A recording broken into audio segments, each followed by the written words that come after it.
अस्सलामुअलैकुम नाजरीन, एक मरतबा फिर हम आपका रमज़ान स्पेशल शो की टेवी नशिस्त यानी कि एपिसोड 13 में हम आपका खैर मकदम करते हैं। और आज फिर हमारे सामने हमारे पास मुबल्लिग़ विलायत हुज्जतुल इस्लाम आली जनाब इज़्ज़त माब मौलाना शब्बर हुसैन खान साहब मौजूद हैं हर सवाल का मुकम्मल जवाब देने के लिए। आगा सबसे पहले सवाल से पहले हम आपको सलाम पेश करते हैं और उसके बाद आगा एक अहम सवाल की जानिब हम बढ़ना चाह रहे हैं जो कि हम लिख के लेके आए हैं। उसमें कई सवाल हैं।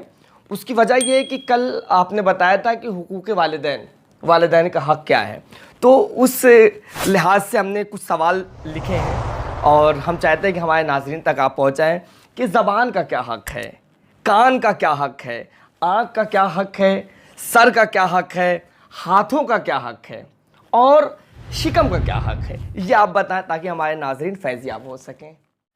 आऊज़ु बिल्लाहि मिनश शैतानिर रजीम बिस्मिल्लाहिर रहमानिर रहीम अल्हम्दुलिल्लाहि रब्बिल आलमीन अस्सलातु वस्सलाम अला अशरफिल अंबियाइ वल मुरसलीन व अला अहले बैतिन नबुव्वा व मादनिर रसाला अम्मा बाद। सबसे पहले हम नाज़रीन की खिदमत में सलाम अर्ज़ करते हैं, आप तमामी हज़रात की खिदमत में भी, और दुआ गो हैं परवरदिगार से कि अहले बैत अलैहिमुस्सलाम के सदक़े में जहाँ कहीं भी इंसानियत का वजूद पाया जाता है, बिलखुसूस मोमिन मोमिनात जहाँ कहीं भी हैं, चाहे वो हमारे वतन हिंदुस्तान में हो या कहीं पर भी हो, अल्लाह उन्हें इस वबा से और हर तरह की बला और मुसीबत से महफूज रखे और अपने हिफ्ज़ व अमान में रखे। आज फिर हुकूक़ के सिलसिले में बात हो रही है और कल गुज़िश्ता दिन भी हुकूक़ वालिदैन में बात हुई थी और हुकूक़ तो बहुत ज़्यादा हैं। चंद हुकूक़ पर इक्तफ़ा करनी होगी और चंद अल्फाज पर इक्तफ़ा करनी होगी। अब आप देखें कि आपने जिन चीज़ों का नाम लिया, आपने पार्ट्स ऑफ बॉडी हैं वो, और इनका बड़ा रोल है, चाहे वो आँख हो, चाहे वो ज़ुबान हो, चाहे वो कान हो, चाहे वो शिकम हो, चाहे वो पैर हो, चाहे वो हाथ हो। ये जितने भी आपने नाम लिए, हमारे और आपके चौथे इमाम हज़रत इमाम अली इब्नुल हुसैन इमाम सैयद सज्जाद अलैहिस्सलाम का एक बहुत ही मशहूर व मारूफ़ रसाला है, रसाले हुकूक़। और रसाले हुकूक़ में मौला ने हर एक चीज़ का हक़ बयान किया है और जनाब अमीर ने भी बहुत से मकामात पर, मौला अली अलैहिस्सलाम ने बहुत से मकामात पर इसकी जानिब रोशनी मौला ने डाली है और बयान फरमाया है कि ज़ुबान क्या है, कान क्या है और ये तमाम चीज़ें क्या हैं। मैं अभी खिदमत में अर्ज़ करूँ कि ज़ुबान और इन जितनी भी चीज़ें आपने अभी बयान फरमाई, इनका दखल माह रमज़ान के रोज़ों में भी है। ज़ुबान का भी दखल रोज़े में है और कान का भी दखल रोज़े में है, आँख का भी है और हाथ का भी है, पैर का भी है, शिकम का भी है। जितनी भी चीज़ें आपने ली हैं, आपको अगर याद हो तो कुछ दिन पहले जो एपिसोड आया था उसमें एक हदीस बीबी ज़हरा सलामुल्लाह अलैहा से थी और एक हदीस छठे इमाम से थी कि कोई शख्स रोज़ा रखे और वो अपनी ज़ुबान, अपने कान, अपने नफ्स की हिफाजत न कर सकता हो तो ऐसे इंसान को रोज़ेदार में शामिल नहीं किया। मसलन ज़ुबान का हक़ मैं रिसाले हुकूक़ से भी बयान करूँगा। ज़ुबान का हक़ ये है कि उसे ग़ीबत से महफूज रखा जाए, हालत रोज़ा में ग़ीबत से महफूज रखा जाए। हालत रोज़ा में ज़ुबान का हक़ मुस्बत और मनफी पहलू दोनों देखें आप, कि उसे ग़ीबत से महफूज रखा जाए और तमाम चीज़ों से। आइए मैं चलता हूँ, कुछ ज़्यादा ना बयान करके रिसाले हुकूक़ की जानिब चलता हूँ कि देखते हैं कि मौला सज्जाद अलैहिस्सलाम ने क्या बयान फरमाया है। इमाम फरमाते हैं कि ज़ुबान का हक़ ये है कि उसे गाली गलौज से महफूज रखा जाए। ये ज़ुबान, ये तो इमाम हर महीने के लिए फरमा रहे हैं, हर महीने के लिए फरमा रहे हैं, उसे गाली गलौज से महफूज रखा जाए और उसे नेक और शाइस्ता बात कहने का आदी बनाया जाए। देखिए, ज़ुबान एक सरकश जानवर की तरह है, वैसी जानवर की तरह है। मैं यहाँ पर रुक के एक जुमला कहूँ अपने पहले इमाम का, ये तो चौथे इमाम का है। इमाम फरमाते हैं, जनाब अमीर मौलाए गदीर खुतबुल अख्ताब हबीबुल अहबाब मवाज़े हरबुस्सिल बाब मदीनतुल इल्म सरकार फरमाते हैं कि इंसान के जिस्म में सबसे कम वज़न रखने वाली शय का नाम क्या है? ज़ुबान। सबसे कम वज़न रखने वाली शय का नाम है ज़ुबान, लेकिन सबसे सख्त काम है उसकी हिफाजत करना। वाह। आप देखिए, आप अपने हाथों को या हम अपने हाथ जहाँ चाहते हैं उठा देते हैं, नहीं 70 बार सोचते हैं। पैर उठा देते हैं, नहीं, जबकि हाथ पैर ज़ुबान से भारी हैं। ज़ुबान तो सबसे हल्की चीज़ का नाम है ना। तो जो जिस्म में सबसे भारी हैं उनको तो चलाने में 70 बार सोचते हैं, लेकिन ज़ुबान जो सबसे हल्की है वो बार बार चलती रहती है, बार बार चलती रहती है। कभी ग़ीबत में चलती है, कभी किसी और चीज़ में चलती है, कुछ भी। याद रखिए, फिर मौलाए कायनात फरमाते हैं, मौला फरमाते हैं, ये ज़ुबान ही है कि जिसकी वजह से इंसान मोहतरम भी बनता है और ज़लील और रुसवा भी हो जाता है। फरमाते हैं मोमिन अपनी ज़ुबान के पीछे छुपा होता है। मोमिन वो है, मौला फरमाते हैं मोमिन वो है जो पहले सोचे फिर बोले। अल्लाहु अकबर, वाह, सुभान अल्लाह, सुभान। अक्लमंद वो है जो पहले सोचे फिर बोले। और बेवकूफ़ कौन है? मौला फरमाते हैं जो पहले बोले फिर बाद में सोचे, बाद में पछताए। तो ज़ुबान का बड़ा रोल है। फरमाते हैं, मौला फरमाते हैं ज़ुबान का हक़ क्या है? फरमाते हैं ज़ुबान का हक़ ये है कि उसे गाली गलौज से महफूज रखा जाए। अल्लाह अकबर, गाली गलौज से बचा के रखा जाए, उसे महफूज रखा जाए। और उसे, अब देखिए जैसे मौला ने फरमाया गाली गलौज से उसे महफूज रखा जाए, लग़वियात से उसे बचाया जाए, इसका मतलब ज़िक्र खुदा में लगाई जाए। इसका मतलब ये है कि तिलावत कलाम पाक के ज़िक्र में लगाया जाए। इसका मतलब ये है कि जहाँ भी हमें इस्तेमाल करना हो, क्या है वो शाइस्ता तरीक़े से अच्छे कामों में इस्तेमाल, गाली गलौज से उसे महफूज रखे जाए। फिर मौला फरमाते हैं और उसे नेक और शाइस्ता बात कहने का आदी बनाओ। ये आदी बनाने का मतलब क्या है? ज़ुबान एक वहशी जानवर की तरह है। ये अगर कंट्रोल में हो गई तो फिर नफ्स कंट्रोल में हो जाएगा। वाह। और अगर ये कंट्रोल में नहीं है, बेलगाम है, तो फिर ये हर मकाम पे ज़लील रुसवा करेगी। इसीलिए मौला फरमाते हैं कि ज़ुबान का हक़ ये है कि उसे शाइस्ता और नेक बात कहने का आदी बनाओ, उसे बाअदब बनाओ, और बहुत सी चीज़ें फिर मैं आपकी खिदमत में बयान करूं। आपने दूसरी बात पूछी कि कान का हक़ क्या है। सबसे पहली बात तो ये कि ये कान इंसान के जिस्म में हर एक चीज़ के हुलूल करने का रास्ता है। आपको पता है कि रवायात में है कि शैतान दिलों में वसवसे पैदा करता है। युवस्विसु, कुरान की आयत है ना, बिस्मिल्लाहिर्रहमानिर्रहीम, युवस्विसु फी सुदूरिन नास। कुरान का शैतान का काम क्या है कि वो मोमिनीन के सुदूर में, दिल में क्या पैदा करता है? कहाँ से पैदा करता है? अपना रस जो खोलता है वो कानों के ज़रिए से खोलता है, डालता है। कहाँ से खोलता है? कानों से, कानों के ज़रिए से। आप ये देखिए कि आपकी खिदमत में अर्ज़ करूँ कि क्या जैसे ही मुहर्रम का चाँद नमूदार होता है, सब मुत्तकी और परहेज़गार बनने लगते हैं कि साहब गाना नहीं सुन सकते, गाना नहीं सुन सकते, मुहर्रम आ गया, मुहर्रम आ गया। क्यों? सिर्फ मुहर्रम में गाना सुनना हराम था क्या? उससे पहले गाना सुनना हराम नहीं था? जबकि नबी की हदीस है अल-ग़िनाउ अशद्दु मिनज़-ज़िना। गाना सुनना ज़िना से, गुनाह से भी ज़्यादा बदतर है। क्यों? क्यों? वजह क्या है? क्योंकि यही समात, यही कान है जो दिल का रास्ता बनता है। यहीं से इंसान बुराइयों को पता बताता, एड्रेस देता है कि दिल कहाँ है। लिहाजा समात का बड़ा ख्याल रखा जाए। और मौला क्या फरमाते, कान का हक़ क्या है? क्या फरमाते हैं? कान का हक़ ये है कि तुम उसे हर चीज़ के लिए अपने दिल का रास्ता न बनने दो। हर चीज़ के लिए अपने दिल का रास्ता न बनने दो। देखिए बात आ गई ना। मौला ने फरमाया ना कि कान का हक़ ये है कि तुम उसे हर चीज़ के लिए दिल तक पहुँचने का रास्ता न बनाओ। अल्लाहु अकबर। हाँ, उसे बेहतरीन बात के लिए दिल का रास्ता बनाओ, जो तुम्हारे दिल में पैदा हो, जो तुम्हें बेहतरीन अखलाक से आरास्ता करे। क्योंकि कान का दिल का रास्ता है, कान से जो है वो दिल से, दिल का रास्ता है। यही दिल का रास्ता इसी कान से होके गुजरता है। गौर फरमा रहे हैं? तो लिहाजा ना गाना सुनिए जो समात को भी जहर आलूदा करे और दिल तक वो जहर का असर पहुंच जाए, और ना ऐसे कलाम सुने जाएं कि जिसमें म्यूज़िक हो, जिसमें हर वो चीज़ मौजूद हो जो शरीयत नापसंद करती है। बहरहाल आइए देखते हैं आँख का क्या है। आँखें भी बहुत ज़्यादा रोल अदा करती हैं, बहुत अहम रोल गुनाह में मुलव्विस होने का। बिल्कुल, आँखें भी बहुत ज़्यादा रोल अदा करती हैं।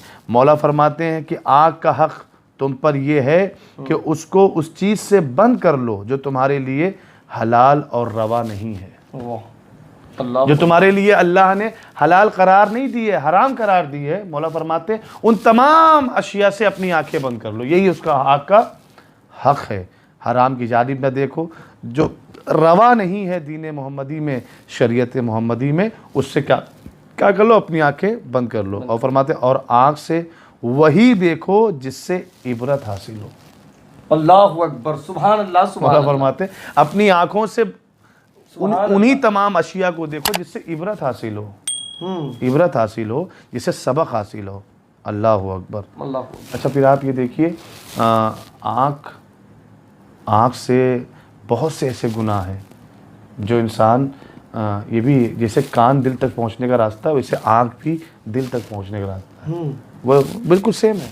आँखों के ज़रिए से गीबत आँखों के ज़रिए से हो सकती है, लम्स छूना आँखों के ज़रिए से भी हो सकता है। हदीस में है कि अगर कोई शख्स रोज़ा हो और वो अपनी आँख से किसी नामहरम को देखे, इस नीयत के साथ अपनी आँखों से किसी नामहरम को रोज़े की हालत में देखे कि वो गोया उसके महरम मकामात को देखना चाहता है, तो रोज़ा बातिल हो जाएगा।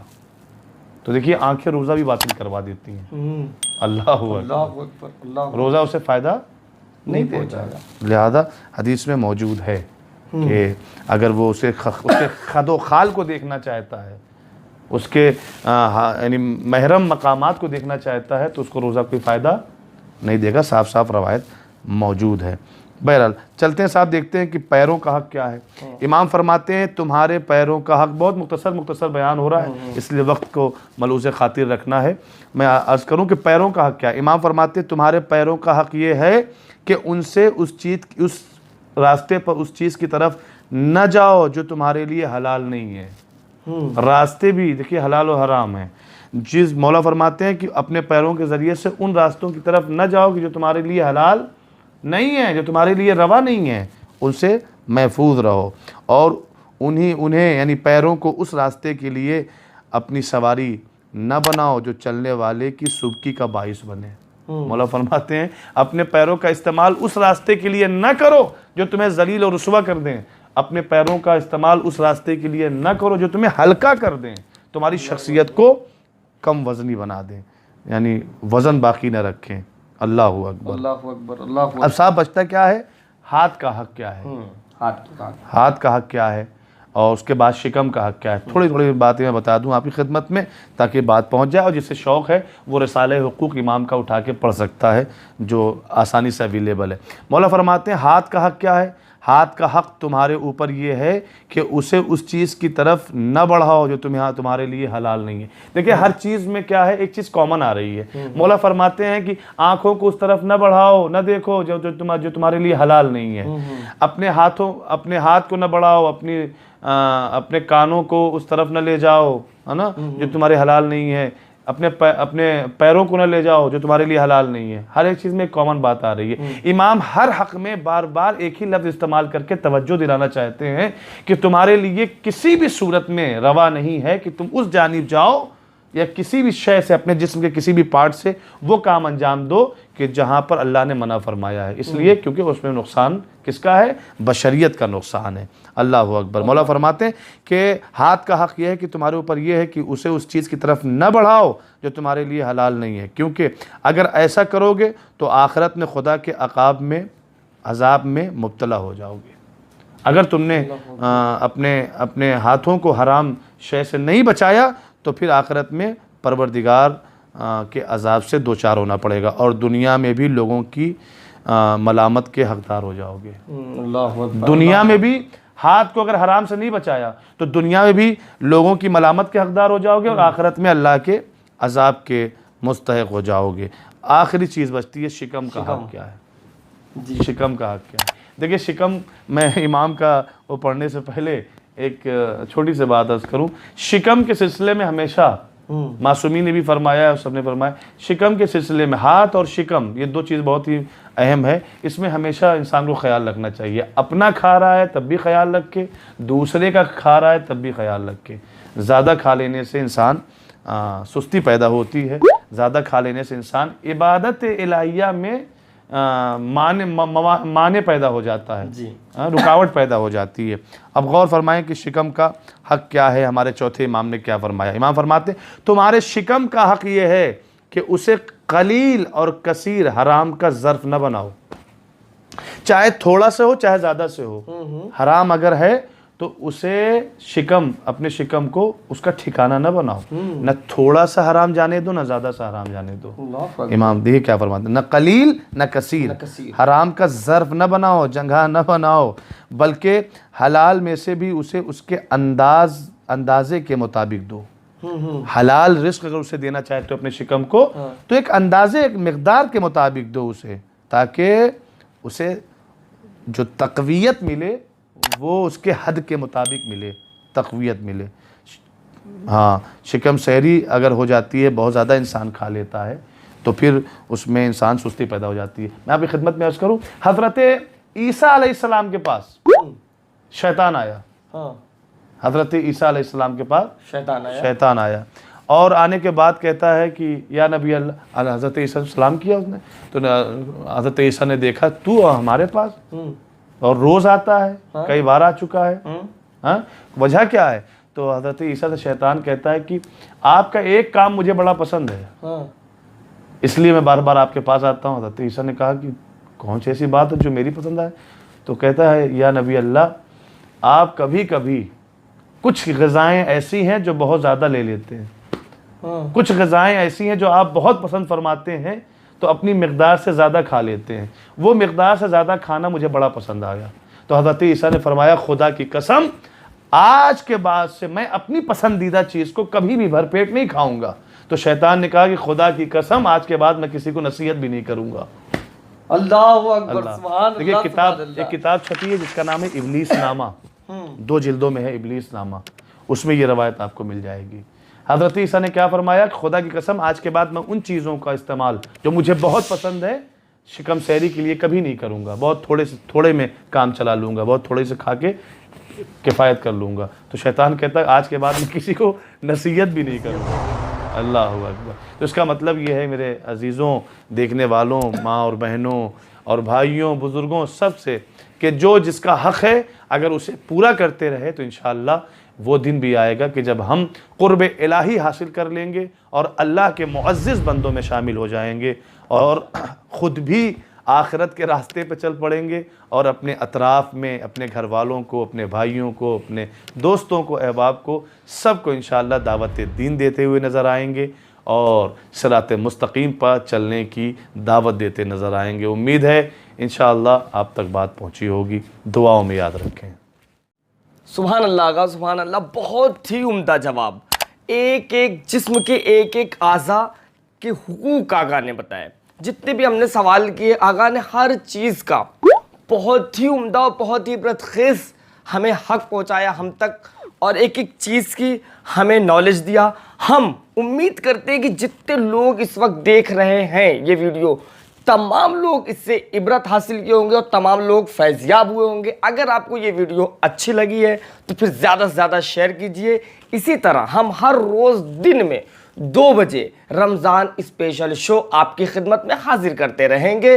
तब तक के लिए खुदा हाफिज़, मिलते हैं कल इंशाअल्लाह।